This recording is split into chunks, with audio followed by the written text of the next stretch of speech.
Salam sejahtera kepada dokter dan rekan-rekan yang lain. Nama saya Carolina Vini Wong akan membentangkan pengenalan eutanasia. Oke, menurut Hillman pada tahun 2001, eutanasia bermaksud pembunuhan tanpa penderitaan, yaitu mercy killing.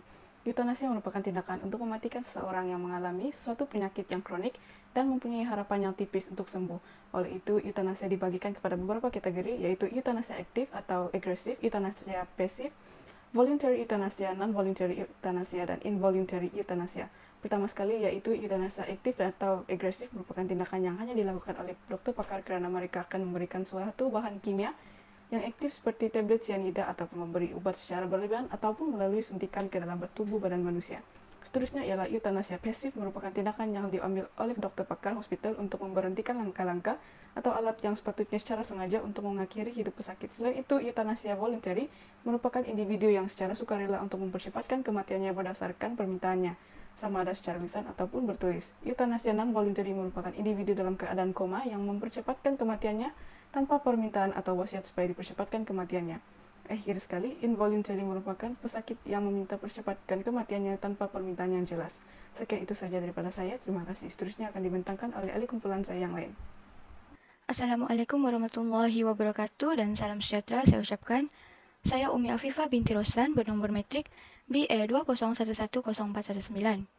Dari segi perspektif bagi agama Islam adalah agama yang dibawa oleh Allah Subhanahu wa taala, sebuah agama yang murni, harmoni, syumul, dan luhur. Pengertian Qatla Rohmah atau tafsir Al-Maut itu nasiah ialah tindakan memudahkan kematian seseorang dengan sengaja tanpa merasakan sakit bertujuan meringankan penderitaan pesakit secara positif maupun negatif. Islam mempunyai pendirian yang jelas mengenai hukum menggunakan kaedah euthanasia atau mati rahmat ini. Kebanyakan ulama berpendapat bahawa semua kategori euthanasia adalah haram. Dr. Yusuf Al-Qaradawi menerangkan bahawa euthanasia aktif adalah haram kerana dalam kaedah ini, pengamal perubatan bertindak mengakhiri hayat pesakit dan menyebabkan kematiannya dengan cara suntikan bahan tertentu, kejutan elektrik, senjata tajam dan sebagainya. Ini adalah sama dengan membunuh, dan membunuh adalah dosa besar di dalam Islam. Sebaliknya, beliau berpendapat bahawa menghentikan rawatan pesakit adalah dibenarkan di dalam Islam dengan syarat setelah pakar-pakar perubatan sepakat bahawa pesakit tersebut sudah tidak ada harapan untuk sembuh. Oleh itu, dalam Islam, masalah kematian manusia merupakan hak Allah Subhanahu wa taala. Intihannya, perbuatan yang mengarahkan kepada tindakan untuk menghentikan hidup seseorang itu merupakan perbuatan yang bertentangan dengan hukum syariah.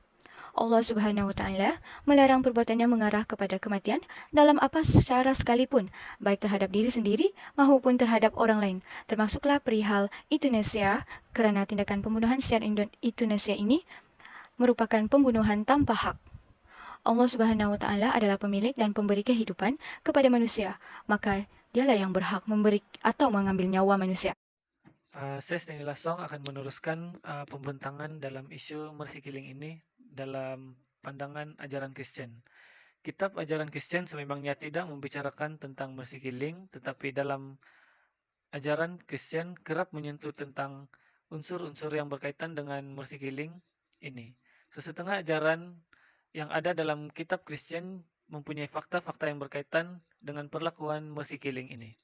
Sebagai contoh, yaitu dalam 1 Samuel 31 ayat 3 hingga 5 yang mana dalam ayat tersebut menceritakan tentang Raja Saul kalah dalam pertempuran peperangan dan takut ditawan.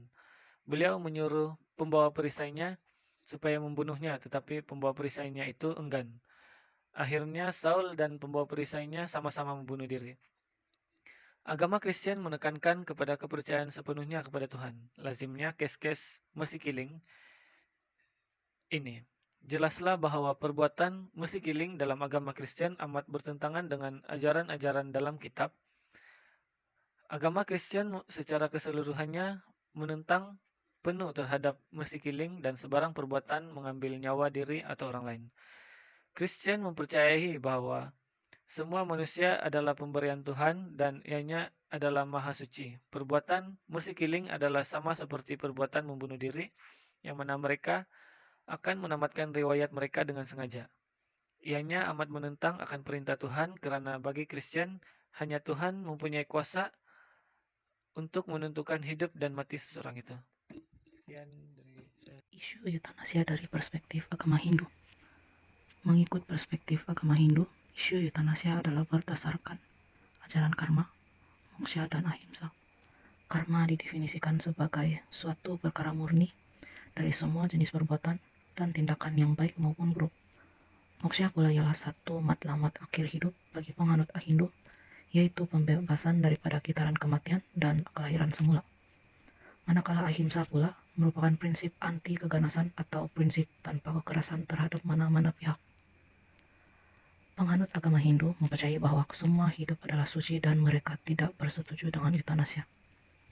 Mereka percaya bahwa eutanasia ini tidak boleh dilaksanakan karena ianya melanggar ajaran ahimsa, seperti perbuatan bunuh diri. Penganut agama Hindu percaya terhadap kelahiran semula dan perbuatan bunuh diri akan menjadi salah satu faktor yang mengganggu kelahiran semula seseorang, karena perbuatan ini dikategorikan sebagai karma yang tidak baik. Hal ini demikian akan menyebabkan individu tersebut tidak dianugerahi dengan pembebasan diri daripada kitaran kematian dan kelahiran semula, yaitu moksha. Agama Hindu juga tidak menerima perbuatan menggugurkan kandungan karena menganggap tindakan seperti ini adalah antara jenayah yang paling keji. Dalam ajaran agama Hindu klasik, perbuatan menggugurkan kandungan pada mana-mana tahap kehamilan telah dikutuk secara moral karena melanggar integriti pribadi bayi yang belum dilahir tersebut.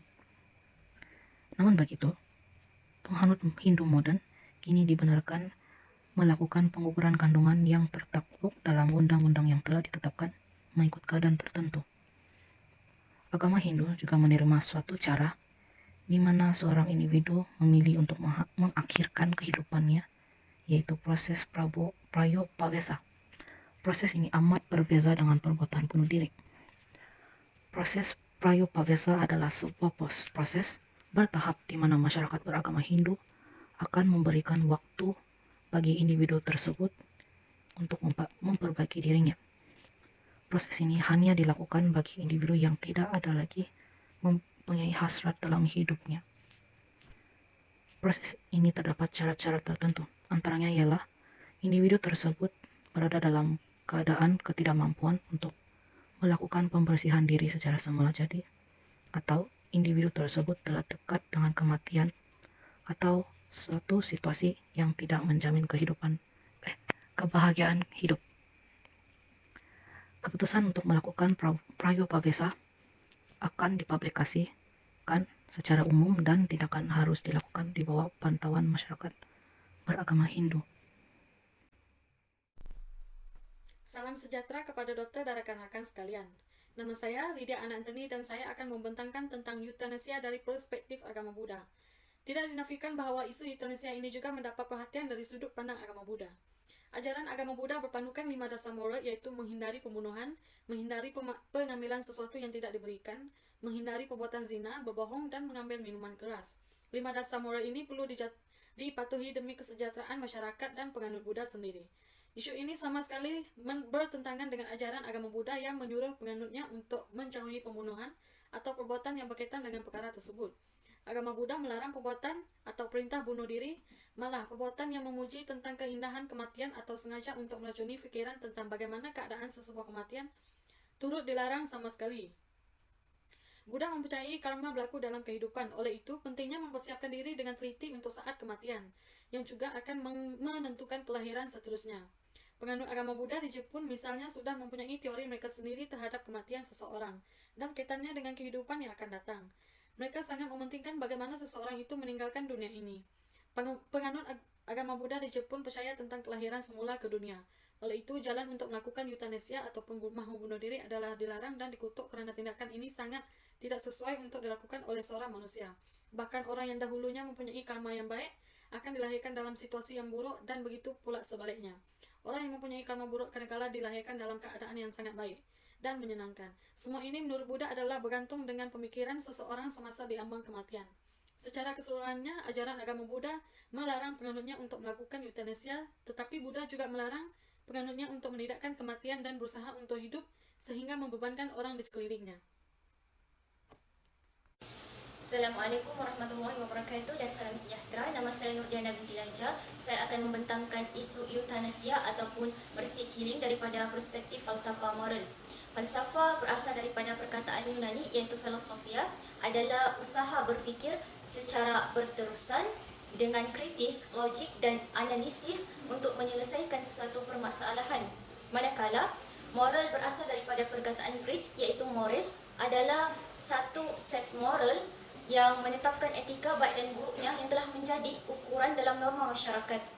Isu eutanasia ataupun mercy killing jika dilihat daripada perspektif moral melibatkan 4 kaedah asal yang merupakan hubungan antara pesakit dengan doktor, iaitu prinsip autonomous, prinsip beneficence, prinsip non-maleficence dan juga prinsip justice. Seterusnya, terdapat juga pementingan terhadap nilai moral masyarakat yang merupakan satu prinsip daripada the sanctity of life ataupun kesucian kehidupan yang telah diperkenalkan oleh Paus Yohanes Paulus III, yang kemudiannya prinsip ini telah ditentang oleh Helga Singer dan juga Peter Singer kerana prinsip ini berakar daripada moral masyarakat ataupun moral agama Kristian.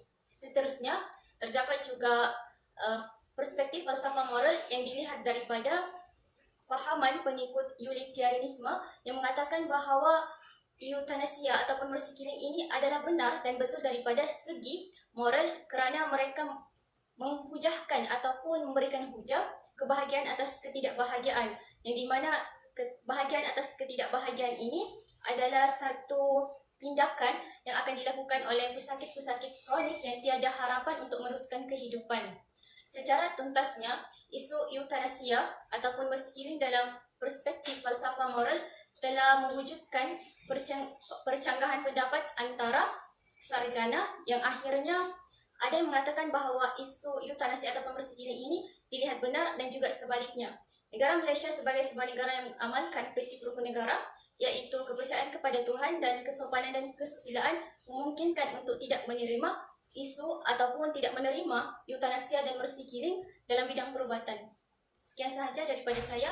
Sekian, terima kasih. Saya, Nur Sakinah binti Abdullah, memegang metrik BA 201100434, ingin menyimpulkan tentang isu eutanasia ataupun lebih dikenali sebagai mercy killing.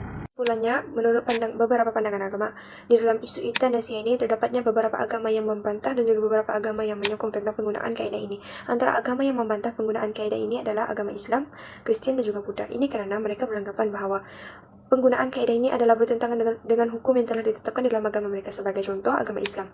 Di dalam agama Islam, apa saja perkara yang berkaitan dengan pembunuhan adalah tidak dibolehkan dan ianya adalah berdosa besar. Kemudian bagi agama yang menyokong pula adalah agama Hindu. Agama Hindu ini pula mempunyai pengecualian yang membolehkan mereka menggunakan kaedah ini. Pengecualian tersebut dikenali sebagai, ianya adalah sebuah pahaman yang dikenali sebagai parvipabesa. Mereka beranggapan bahawa kematian yang tenang adalah semula jadi. Oleh itu, penganut bagi agama Hindu ini diperbolehkan menggunakan kaedah ini. Kemudian, adalah jelas bahawa di sini tidak kesemua lapisan masyarakat boleh bersetuju tentang penggunaan kaedah ini. Ini kerana mereka beranggapan kaedah ini adalah sebagai suatu pembunuhan. Walaupun tujuan asal bagi penggunaan kaedah ini adalah untuk mengakhiri kehidupan bagi pesakit yang mengalami kesakitan yang tidak boleh mereka tahan. Namun demikian, terdapat beberapa individu yang tidak bertanggungjawab telah menyalahgunakan penggunaan kaedah ini sebagai untuk pengakhiran kehidupan mereka. Berkemungkinan ini semua disebabkan hilangnya rasa hormat mereka terhadap kehidupan mereka sendiri dan juga kurangnya pengetahuan tentang ilmu-ilmu agama dan mendalami makna kesucian kehidupan.